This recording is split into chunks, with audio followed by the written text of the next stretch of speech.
Come out, wherever you are.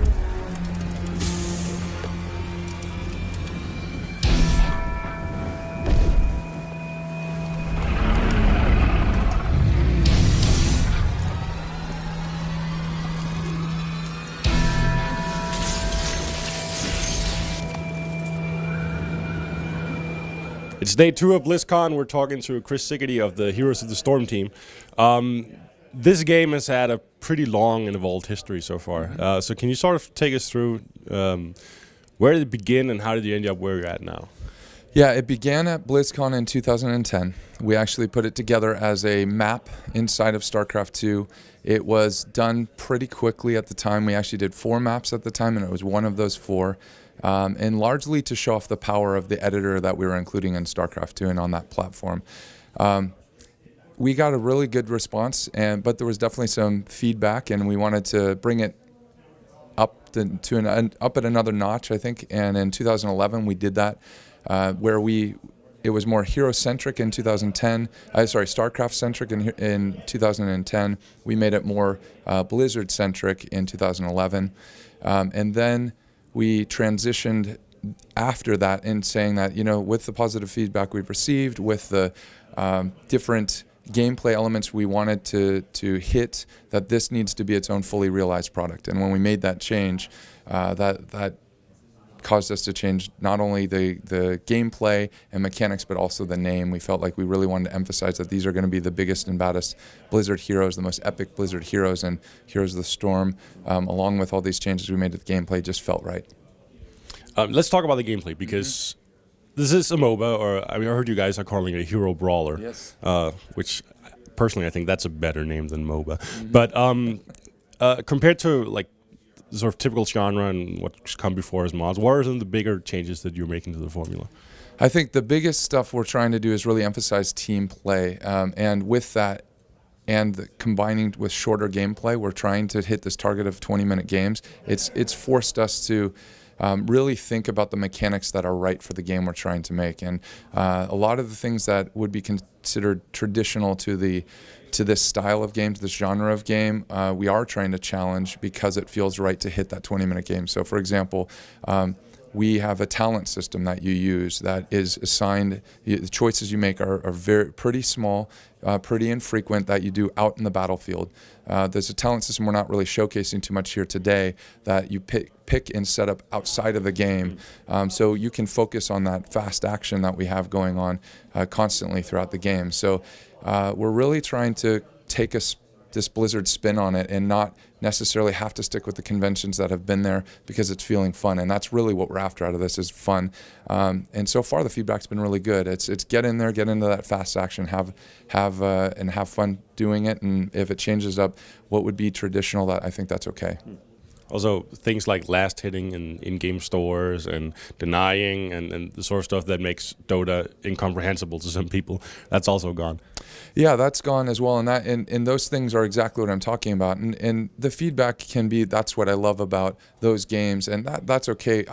I think really what's happening with what we're trying to do with Heroes of the Storm is transition to looking at those things are there in their own forms that are right for the gameplay that we're trying to create for Heroes of the Storm. So I don't think things have to be one-to-one, or we have to pull those same elements across. If you use Hearthstone as an example, it throws a lot of the conventions that you've seen in card games out and just builds in the way that Hearthstone does, and rolling out, for example, the mana crystals that you get. So those sorts of things are, I think, fine to play with, and if it plays for this game and the game we're making with Heroes of the Storm, I think that's what we are trying to do purposefully. I'm not sure if there's been any announcement regarding this yet, but speaking of Hearthstone, that's a free-to-play game. Is Heroes of the Storm going to be free-to-play, or have you decided on that yet? We have. Heroes of the Storm will definitely be a free-to-play game. Not going to the business model too much, but it will have unlock mechanisms. You can expect things like heroes and talents, skins, mounts, things like that you can earn currency towards and purchase as you play the game. So will it be stuff that impacts gameplay, or is it purely cosmetic? Primarily purely cosmetic. We definitely want to keep the playing field even. Things that are power based will be more about variety than getting more powerful. So even things on the talent tree, and we're still going through that right now, what heroic abilities you have. Every heroic ability will be powerful. The variety of those powers are things that may be things you unlock and place, but we're still playing with that now. All right. When you were showcasing the game at the panel yesterday, Dustin was talking about Battlegrounds and the different types of maps that will be in Heroes of the Storm. So tell us about sort of the differences between the different Battlegrounds that will be there. Yeah, so right now, Battlegrounds are a huge part of this. We want variety to be key to the enjoyment of Heroes of the Storm, and there's 4 that we're showcasing here today. A couple of them, Blackheart's Bay, your basically Captain Blackheart is this evil pirate, ghost pirate on the map. You capture doubloons or coins by finding and attacking treasure chests or finding some of his minions on the map. You grab these coins, you turn them into Blackheart, and Blackheart will fire his ghost ship cannons at the enemy fortifications and towns. The mechanic and how it changes it, you still as a basic player know we're just pushing on each other's fortifications. But what's interesting about it is gathering of these coins, for example, turn you now into a target on the map, because if I kill your hero and you're on the enemy team, all these coins explode out, and I can pick them up and turn them into Captain Blackheart. And it's game-changing. He does massive amounts of damage to these fortifications. So there's one example of a battleground in play. Another one is Cursed Hollow that is run by the Raven Lord. And the Raven Lord, he puts these tributes out on the map. They happen randomly, and they spawn randomly on the map.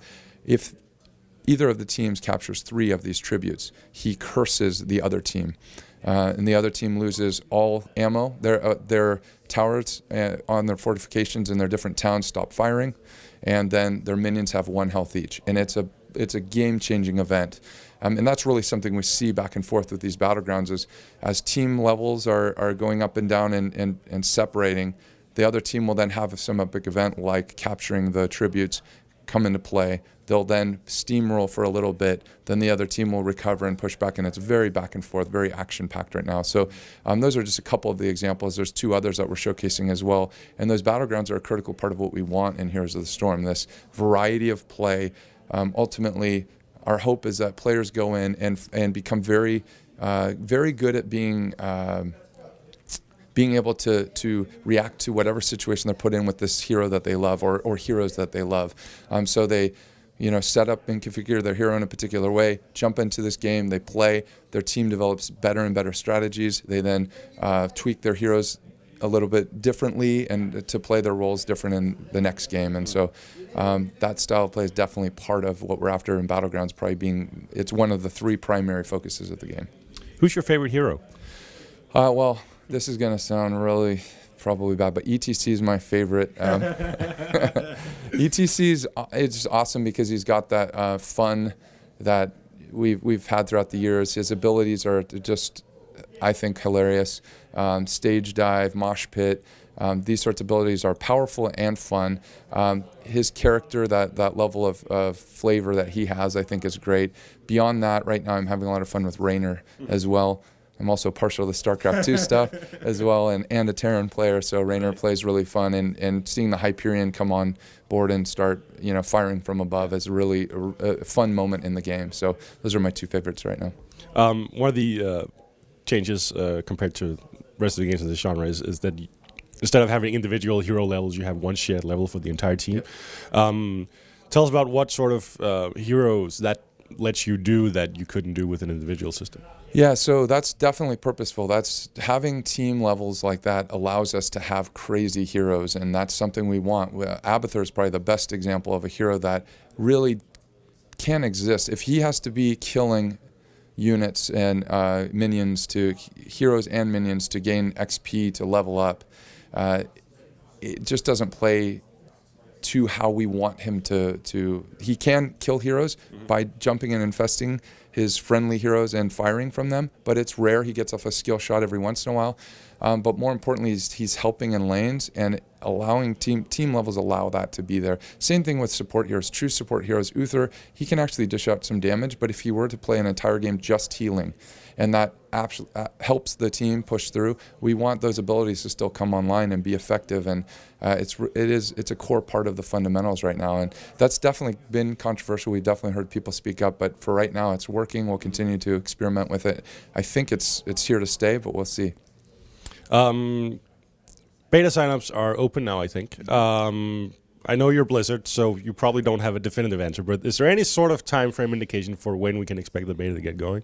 Yeah, our target is to get into beta in the first half of 2014. The game's playing very well. The stuff that's left is all the boring stuff that nobody really cares about, but is critical to this free-to-play game. All the systems that will assign rewards after games are done, allowing you to buy things in the game, all of that is what we're hard at work on right now, as well as continuing to develop out the number of Battlegrounds we have, number of heroes that are in the game. But I feel pretty good that we can get into our beta by the first half of 2014. All right. Chris, thanks a lot for talking to us. Thank you. Appreciate it. Awesome. Oh, shit.